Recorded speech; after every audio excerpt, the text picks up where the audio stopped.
Well, thank you, Jill. Thank you, Annabelle, whatever she is, for organising.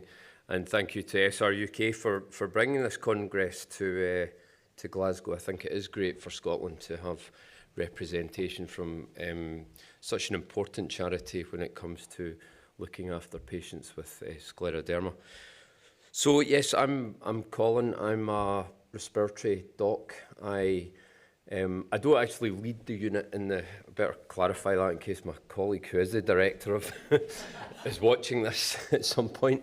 But there's actually now four consultants in Scotland that look after patients with pulmonary hypertension. That's all types of pulmonary hypertension, and we cover Shetland all the way down to the borders. And I'm sure I recognise some faces in here anyway.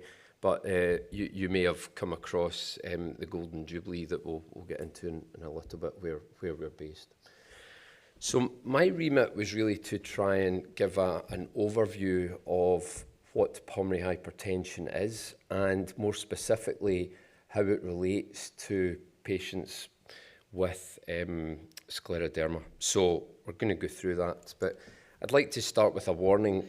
I'm going to talk about a condition that is a complication of scleroderma, but it doesn't mean you're going to get it, okay? Some patients in the room may have it already, but it is not a guarantee. It's about 10%. We'll talk about that in a minute as well. So I just wanted to make that clear. There's other conditions that we'll talk about as well. Again, it doesn't mean that you'll definitely get that either, okay? But it's important to be aware that scleroderma is unfortunately a risk factor for many of these conditions. And therefore, I think the important message to get across right at the start is that when you go to your primary care physician or even your cardiologist, your respiratory physician, is to just make sure that they are aware that you have scleroderma and that this is a risk of pulmonary hypertension, scarring, fibrosis of the lungs, etc., so that they are aware that that might need a little bit more thought and a bit more detailed investigation. Okay, so I'm going to talk about what is pulmonary hypertension, how we might go about investigating it, who looks after me with pulmonary hypertension, and I know we've got some friends from down south. You can see that the weather's starting to be more real in Glasgow now. I think we've duped you into a false sense of security, but it's nice to have you. But I'm going to talk about who looks after PH in the UK, not just in Scotland, and how we go about treat it. And actually, there's some really exciting news that's just come on in the last 10 days, actually. But I'll let you guess what that is in a minute.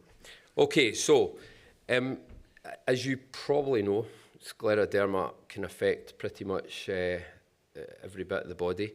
I'm going to focus on the lungs and the heart. So in the lungs, you can get scarring. We call that, we give these, medics like to come up with big fancy names for everything, but scarring in the lungs, interstitial lung disease, pulmonary vascular disease, that's pulmonary hypertension effectively, diseases affecting the blood vessels. There's other conditions that you can get with scleroderma. If your gullet's not working properly, you can what we call aspirate, where the stuff doesn't go down the right way, it goes into the lungs. Lots of drugs that can affect the lungs. You can get fluid in the lungs because the part of the heart's not working, and you can get clots in the lung vessels. Okay, so it's a condition that unfortunately can be affected by a lot of different conditions.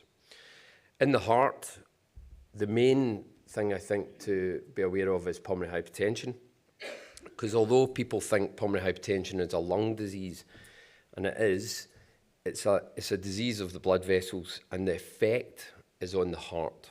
So the reason you're actually breathless is not because the lungs aren't working, it's more because the heart's not working.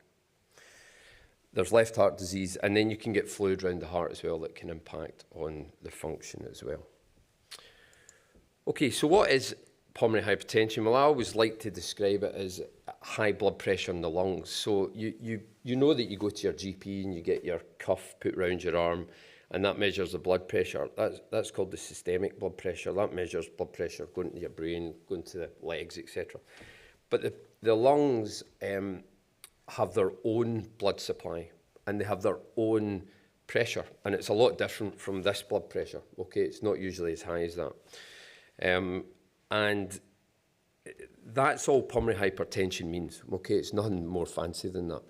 There's lots of different causes of pulmonary hypertension. So once you are identified as having pulmonary hypertension, you have to work out exactly why you've got that. And even within scleroderma, there's lots of different causes of pulmonary hypertension within that. And this is back to the point that the warning that you, just because we're talking about this condition does not mean that you won't get it. It's about 10%. So more people won't get pulmonary arterial hypertension with scleroderma than will. All right. So always remember that.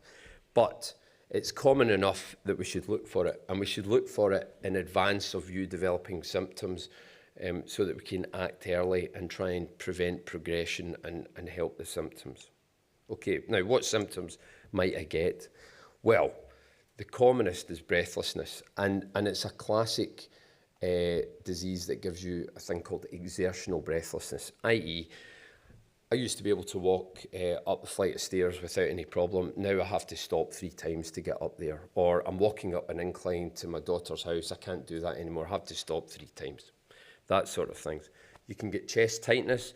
Chest pain's a little bit unusual, but it can occur, chest tightness. Cough. Overwhelming fatigue and lethargy is a very common presentation. Very difficult to determine the exact cause, but it is associated with pulmonary hypertension. Swollen ankles, waking up breathless in the middle of the night, and if you're having any of these symptoms, it is probably I would seek medical advice. Is if you're walking and you're getting to a point where you feel you're about to collapse or you actually black out. If you've got symptoms like that, then definitely you need looked at quite soon. But the key point here is, unfortunately, these are rather non-specific. When does breathlessness for me become something that I need to get checked out? So a lot of the time it's not like I turn up and, I've got a obvious abnormality. It's subtle, and that's unfortunately why diagnosis takes a long time to often be reached. So I don't know if you heard the SRUK. In pulmonary hypertension, there's a similar charity called PHA UK, and they do surveys every now and again of their population. So this is not just scleroderma, this is all patients with pulmonary hypertension. And almost half wait over a year to get a formal diagnosis, and they see a lot of doctors before the penny finally drops what the problem is. And in a minority, but a significant minority, it can take over 3 years to get there. So that's a real concern.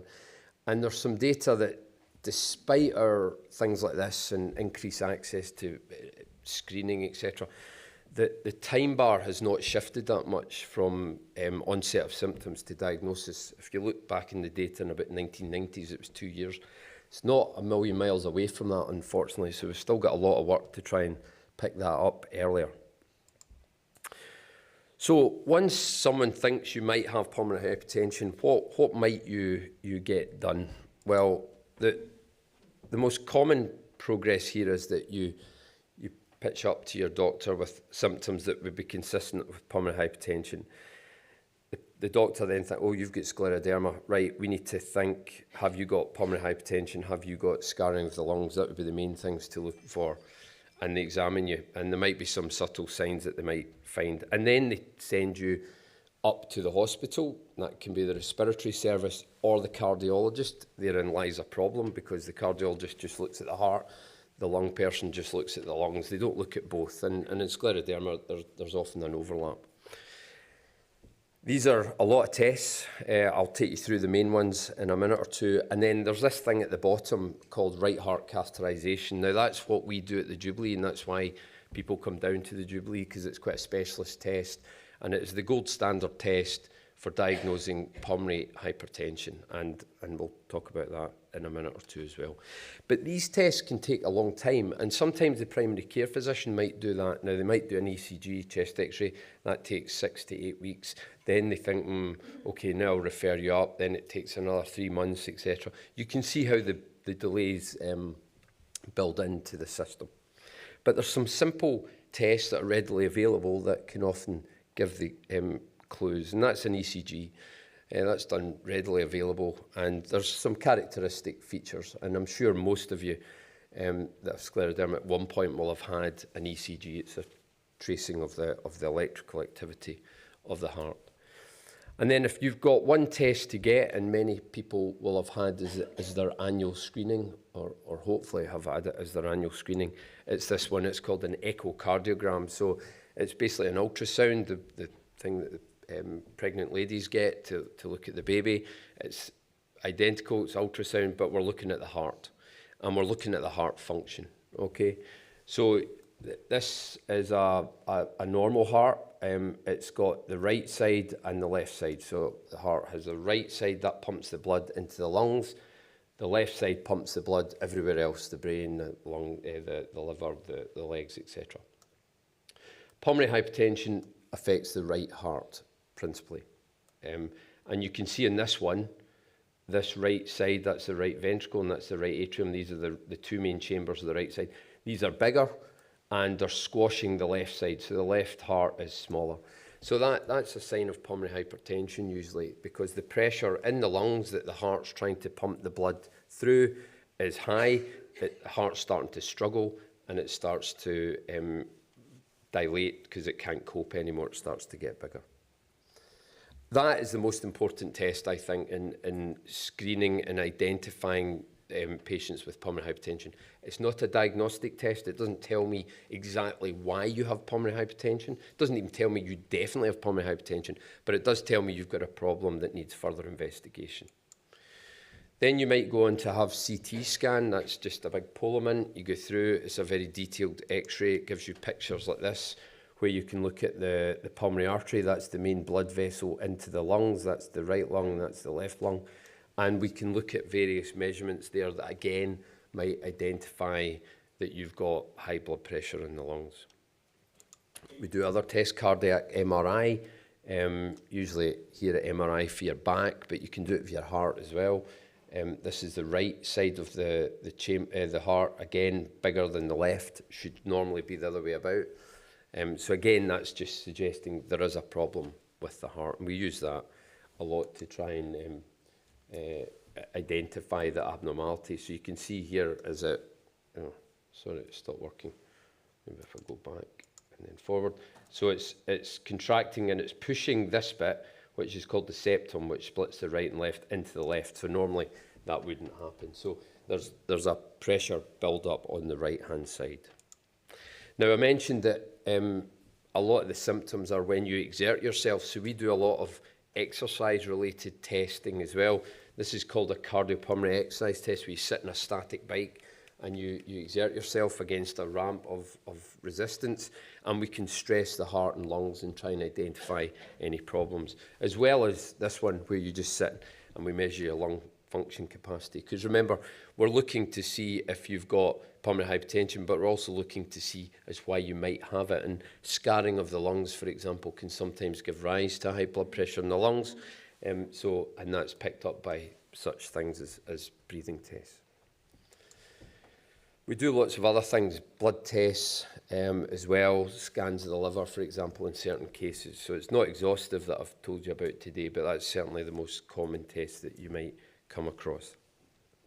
Okay, so pulmonary hypertension really just means high blood pressure within the lungs, but we're more specific than that when it comes to the diagnosis, and that is a pulmonary artery pressure measured by this right heart catheterization of over 20 millimetres of mercury. That's because we know that below 19 and below is normal. Again, it's not a diagnosis, it just means that you have high blood pressure. We actually need to clarify exactly why you have it, and we break the causes down into 5 main groups. So we have group 1, that is otherwise known as pulmonary arterial hypertension. So note the difference. Pulmonary hypertension, just you might hear your doctor, that just means high blood pressure. Pulmonary arterial hypertension is a bit more specific. It's usually affecting the small blood vessels in the lung. And that's where scleroderma comes in. Okay, so this area. Then you have group 2.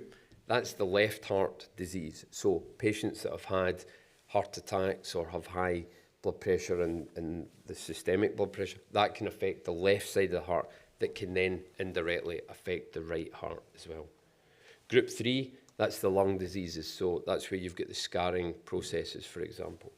Group 4, if you've got clots to your lung, you often go on blood thinners to try and let them dissolve and prevent recurrence.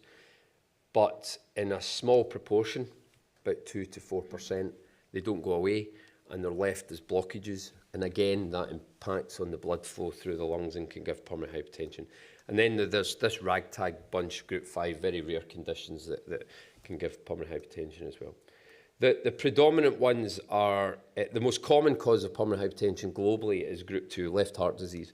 But group 1, group 3 and group 4 are up there as well, is very important. And we spend a lot of time looking after all of these groups, trying to differentiate exactly the cause. And scleroderma can affect all of these areas, all right? So that's why it's important to come to us when you've got significant pulmonary hypertension to try and work out exactly why you have it, because treatment depends on identifying the exact problem that you have or the exact cause. So I mentioned pulmonary arterial hypertension. It's got another term, pulmonary vascular remodeling. Pulmonary arterial hypertension means you've got nice big blood vessels, then they start to thicken up and then they get quite narrowed, all right? And you know, if a plumbing system, if you've got problems with the pipes and the plumbing, the boiler doesn't like that anymore, starts to fail. The same thing with pulmonary arterial hypertension. The vessels are getting narrowed, the boiler, the heart doesn't like that and it starts to fail. And it leads to this swelling that you've already seen on the right side of the heart.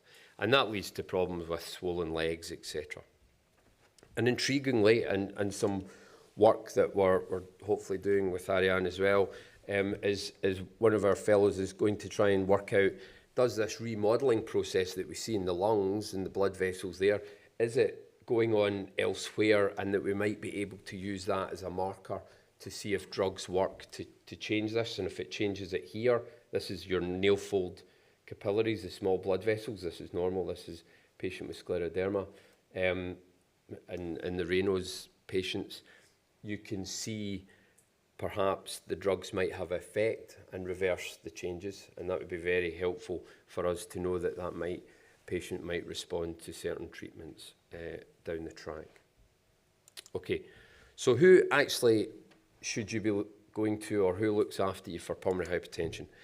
So we're a really tight network in the UK.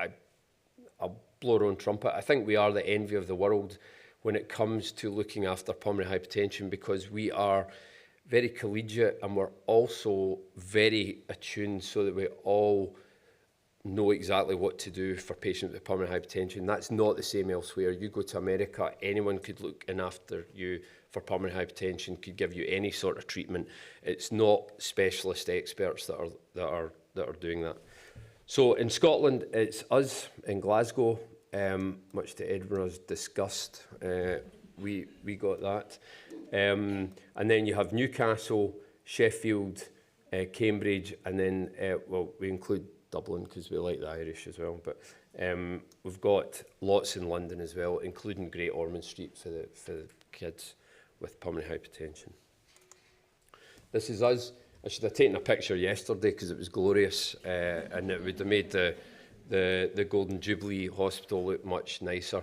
So it's a nice hospital. It used to be a private hospital, and it has a hotel attached to it. So a lot of patients, and I see we've got wide distribution of geography here today, but a lot of patients that come down to us, when they come down for their diagnostic test to the Jubilee, the relatives come and they get to stay in the swanky hotel that's attached, and it's actually quite nice. It's got a pool and everything like that, nice walk. So it's I'm not trying to sell it that you should all come down at the Jubilee, but It's there to try and make the journey a bit easier for you, okay? Now, don't try it if you're just coming from the south side of Glasgow. That's not going to work. But if you're from Aberdeen or somewhere, we're more than happy to try and help out. So this is the right heart cath. This is me many moons ago when I was young. We use X-ray guidance to put this thing into the blood vessels in the lungs. So we do that through the neck. We put a wee tube in here, we feed a wire down into the heart, and we use this to measure the pressure. And there's certain criteria here that we look for that determines what the pressure is. So these are the waveforms that you see as you progress from the right atrium to the big chamber in the right ventricle. The pulmonary artery, that's the key one, and then this thing, the wedge, where you put the balloon out, and that measures the left side heart function. So these are the diagnostic tests.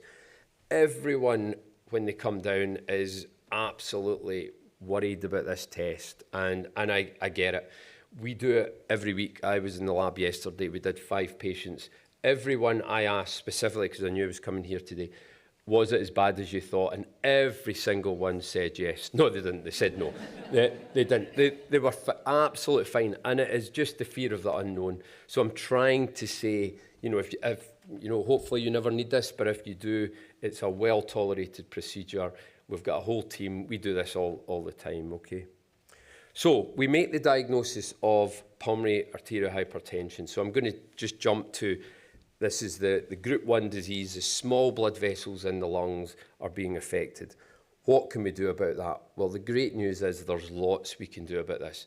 If I was giving this talk in 1980, I'd be standing here and saying, there's not a lot we can do much at all. Totally changing. The landscape really has changed. We've got conventional therapy. So water tablets, so get rid of that excess fluid where your ankles are swollen. Some patients get put on blood thinners, particularly if they've had clots in the background. Some patients need oxygen.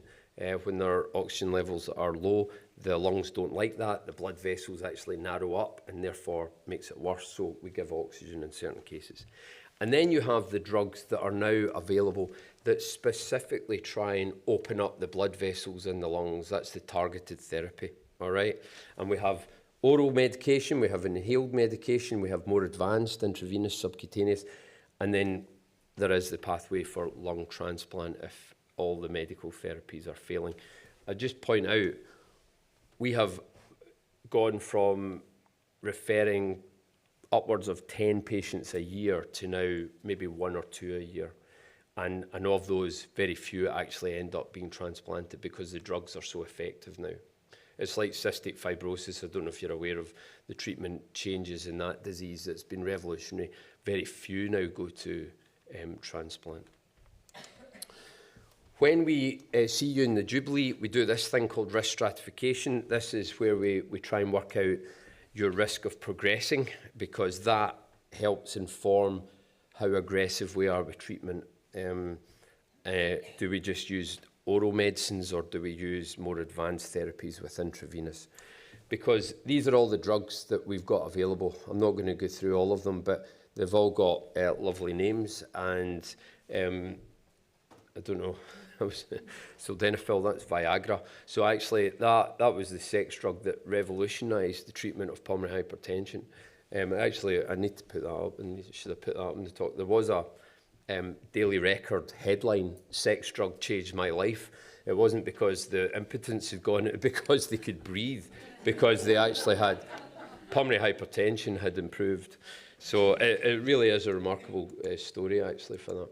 So lots of pills that you can take, inhalers, nebulizers that we can use as well. We've got intravenous therapy. So that's with permission. This is actually I need to update this because the pump is a lot smaller now than this. But it's still delivered through this thing called a Hickman line. So that's a tunneled catheter, goes under the skin, up into the vein. We don't rush into that unless you're very, very, very sick. And we have had patients where they've gone on that and they've come off it. So, you know, there are lots of things that can improve. Now, this is the exciting news. We've had 3 pathways really available to us to treat for pulmonary hypertension, different mechanisms of action. We now have a new kid on the block, and it's got a great name called sotatercept.